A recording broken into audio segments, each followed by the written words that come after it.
Hola, ¿qué tal? Bienvenidos a este nuevo video. Mi nombre es Diana Yanet Pérez Montes, curso el octavo semestre en la Facultad de Medicina Extensión Mazatlán, donde llevo la materia de oncología impartida por el doctor Félix Santiago Gómez y la doctora Eunice García Álvarez. En este video yo les voy a abordar el tema de lo que es el cáncer cervicuterino y principalmente para entender un poco más de esto les voy a mencionar dos conceptos básicos.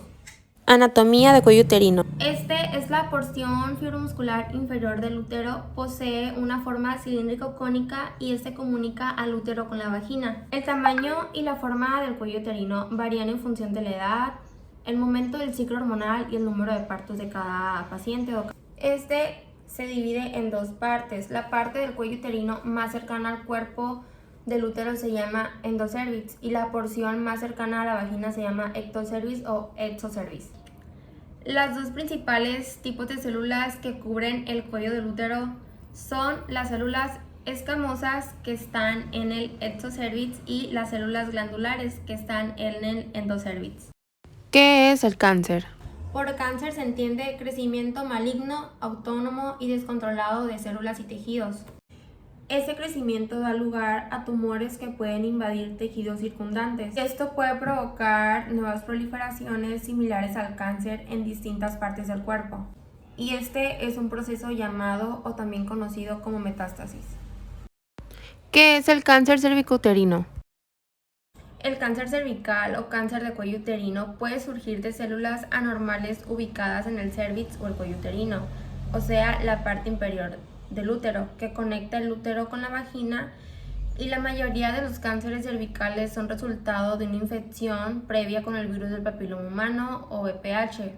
Este VPH es un virus infeccioso que se propaga mediante el coito. La infección persistente de los VPH carcinógenos es la causa de la mayor parte de los casos de cáncer cervicuterino. El 90% de los cánceres cervicuterinos son de células escamosas y estos se inician en la zona de transformación del exocervix. Y el 10% restante son adenocarcinomas que surgen en la capa cilíndrica glandular del endocervix. El proceso carcinogénico inicia con la infección de la célula basal por virus de papiloma humano. Este inicia la expresión de las oncoproteínas C617 y activa una proliferación celular desmedida. Durante la progresión del cáncer, el patrón de expresión de genes virales cambia. Una vez establecida la infección por VPH, las células inician el proceso carcinogénico. El establecimiento de neoplasia intraepitelial cervical 2 y 3 y la restricción de la producción de viriones infecciosos a áreas cada vez menores del epitelio.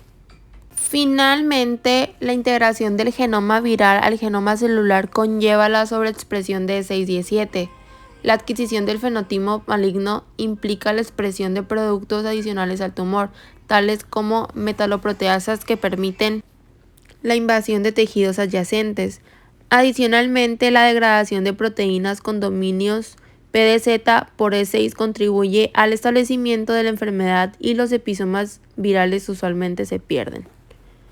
El inicio de relaciones sexuales antes de los 18 años. El hecho de tener una actividad sexual temprana aumenta el riesgo de contraer el virus del papiloma humano.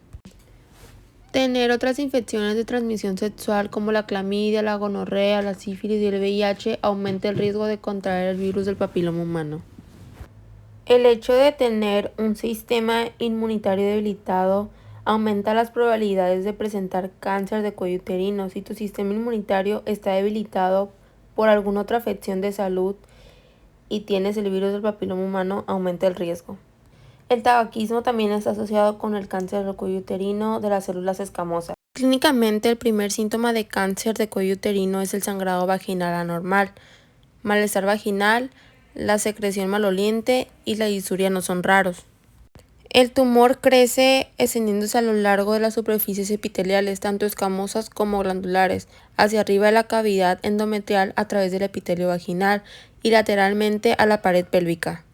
Puede invadir la vejiga y el recto directamente, dando lugar a estreñimiento, hematuria, fístula y obstrucción uretral, con o sin hidroureter o incluso hidronefrosis.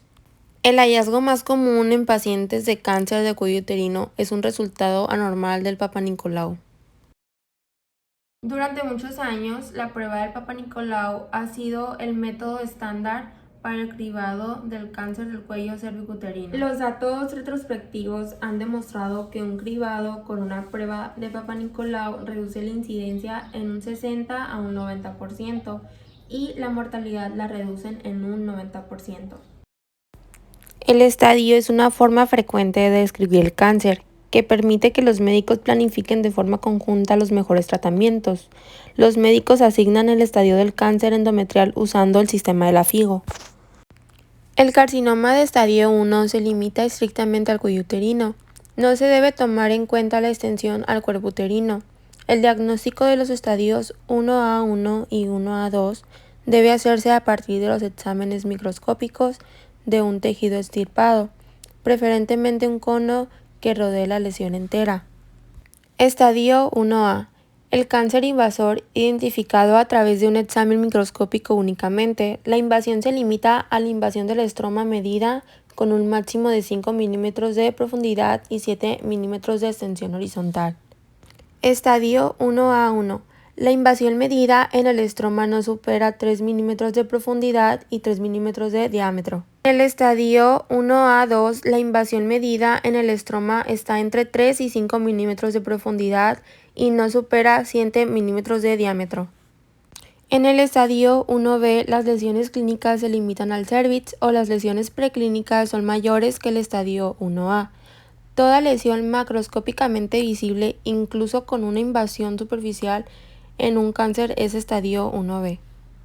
Estadio 1B1, lesiones clínicas de tamaño máximo de 4 centímetros y estadio 1B2, lesiones clínicas de tamaño superior a 4 centímetros. El carcinoma de estadio 2 se extiende más allá del cérvix, pero sin alcanzar las paredes pelvianas. Afecta la vagina, pero no más allá de sus 2/3 superiores. Estadio 2A. Ninguna afección parametrial evidente. La invasión afecta a los 2/3 superiores de la vagina. Estadio 1AB. Afección parametrial evidente, pero la pared pelviana no está afectada. El carcinoma de estadio 3 se extiende hacia la pared pelviana. En el examen rectal, todas las zonas están invadidas por el cáncer entre el tumor y la pared pelviana. El tumor afecta el tercio inferior de la vagina. Todos los cánceres con una hidronefrosis o una disfunción renal son cánceres de estadio 3. Estadio 3A. Ninguna extensión en la pared pelviana, pero afección del tercio inferior de la vagina. Estadio 3B. Extensión a la pared pelviana, hidronefrosis o disfunción renal. El carcinoma de estadio 4 se extiende más allá de la pelvis verdadera o invade la mucosa de la vejiga o el recto. En el estadio 4A, la extensión del tumor a los órganos pelvianos cercanos, y en el estadio 4B hay una extensión a los órganos distantes. El tratamiento del cáncer cervical varía con la etapa de la enfermedad. Para el cáncer invasivo temprano, la cirugía es el tratamiento de elección. En los casos más avanzados, la radiación combinada con quimioterapia es el estándar actual de atención. En pacientes con enfermedad diseminada, la quimioterapia o la radiación proporcionan paliación de los síntomas. Pregúntale a tu médico acerca de la vacuna contra el virus del papiloma humano. Recibir una vacuna para prevenir infección por el virus del papiloma humano ayuda a reducir tu riesgo para contraer algún tipo de cáncer relacionado. También una muy buena manera de prevenir es someterse a pruebas de Papa Nicolau de rutina. La mayoría de las organizaciones médicas sugieren comenzar con las pruebas Papa Nicolau a partir de los 21 años de edad o no mucho tiempo después de que empieces con tu vida sexual activa, y estas pruebas son necesarias repetirlas año con año, ya que las pruebas de Papa Nicolau pueden detectar afecciones precancerosas del cuello cervicuterino. Por lo tanto, estas pueden ser monitoreadas y detectadas a tiempo para prevenir algún tipo de cáncer. También es muy importante mantener relaciones sexuales seguras. ¿Cómo podemos hacer esto? Pues simplemente utilizando condones y limitando el número de parejas sexuales. Todo esto ayudará de manera significativa a reducir tu riesgo de contraer el virus del papiloma humano.